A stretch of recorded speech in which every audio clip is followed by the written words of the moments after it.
The young men are clashing. Of course, we refer to the tech billionaires Elon Musk and Mark Zuckerberg as young men, respectively. Let's discuss about it, but if you're new to our channel, then subscribe to us first. We regret to inform you that they are preparing for a cage fight at an unspecified place, perhaps in Las Vegas, on an unspecified date. They are 51 and 39 years old, respectively. A few days ago, Elon Musk expressed interest in the match on Twitter. Zuckerberg, of course, confirmed his participation on Instagram.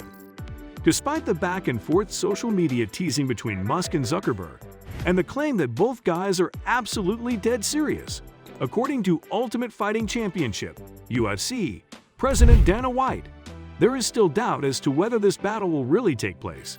Although an MMA match would be a huge event, Zuckerberg and Musk have already gained some notoriety by speculating about a fight.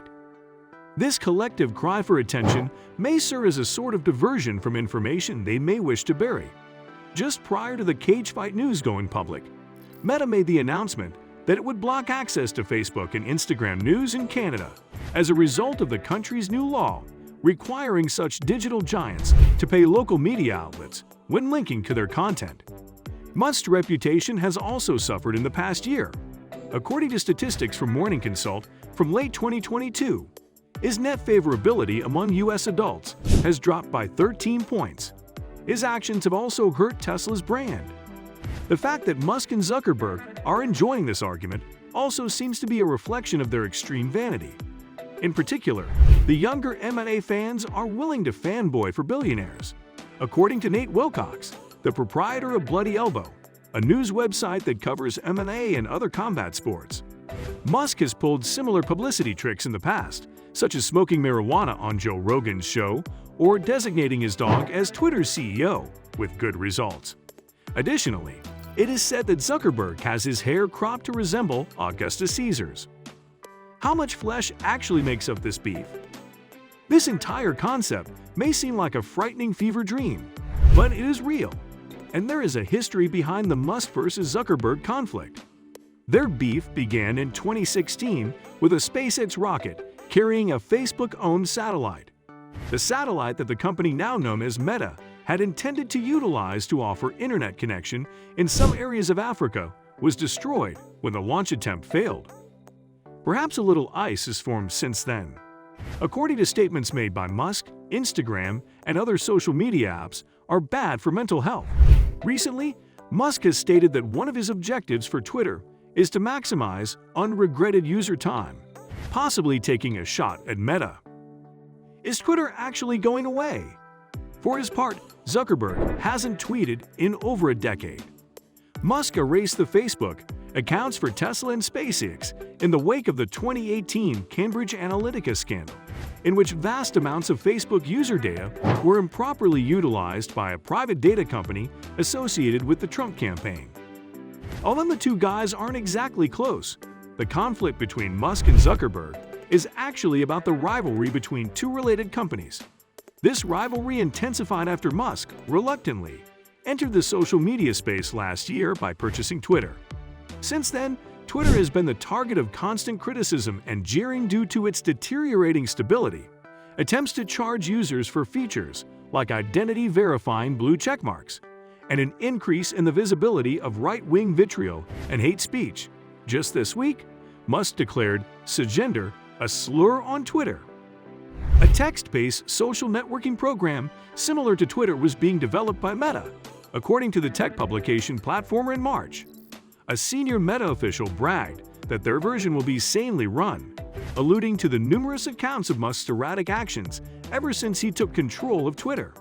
Musk tweeted, "I'm sure Earth can't wait to be exclusively under Zuck's thumb with no other options," in reaction to this remark before the cage fight suggestion.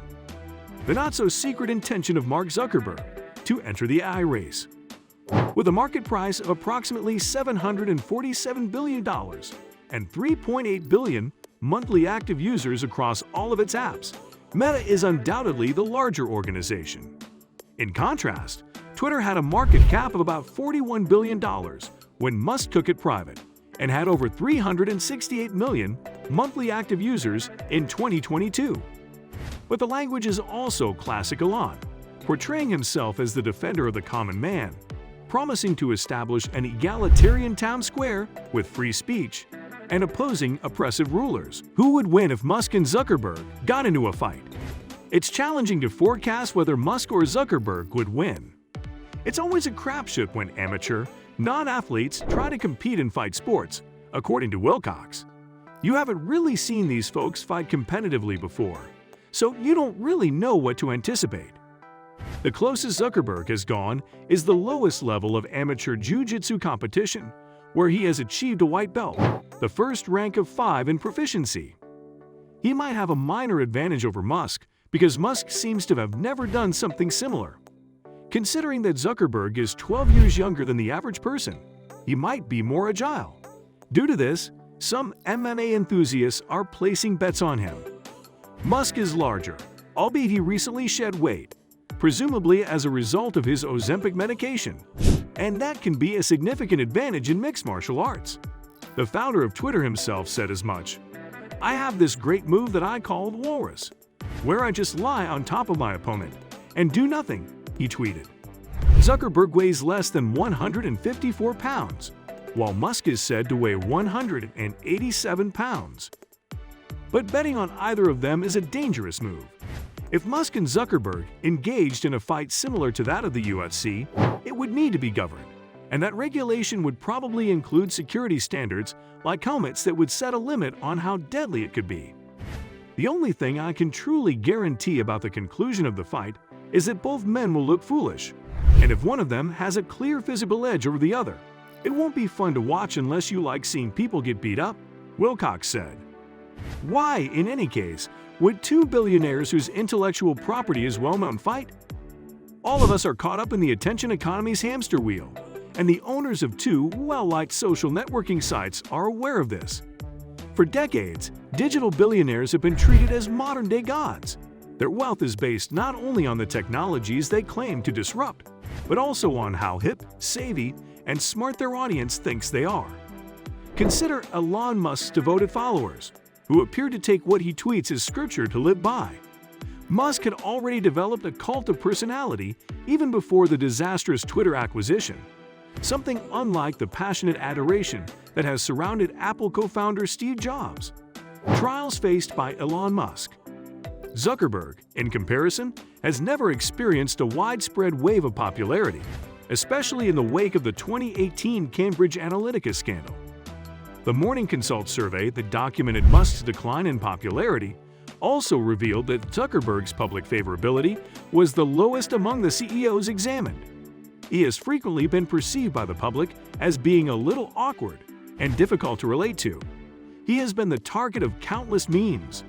He doesn't frequently blab whatever his prefrontal lobe instructs him to, unlike Musk. There aren't as many Zuckerberg fanboys as there are Musk fanboys, but Zuckerberg's more demure attitude has probably kept him out of further controversy. As evidence, consider what has happened with AI in the last 6 months and how well-known Sam Altman, the CEO of OpenAI and the founder of ChatGPT, has become. However, tech businesses can rise to dizzying heights and fall just as swiftly. When cryptocurrency billionaire Sam Bankman-Fried was detained for fraud in the Bahamas last year, the world saw such a fall from grace. Or Elizabeth Holmes, whose 11-year prison sentence just started. The idea is that Silicon Valley stars rise and fall quickly, and a lot of it is due to hype, which can be increased or decreased depending on how likable, or at the very least interesting, a potential startup founder is. It may seem ridiculous in hindsight that anyone ever bought into Holmes's implausible claims, or that no one looked into Bankman-Fried and FTX sooner. But is it really a surprise that fraudsters are treated with not just credulity, but also adulation and make billions as a result? After all, the people spewing such costly, consequential lies are influential celebrities with a sizable audience.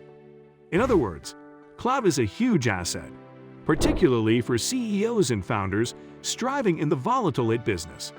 Facebook and Musk are aware of this. They typically get richer and more powerful when they are the center of attention and go viral. They're dangling a ridiculous cage match in front of us and saying, "Are you not entertained?" Tell us about your opinions in the comments below, and like this video and subscribe to our channel. Thanks for watching.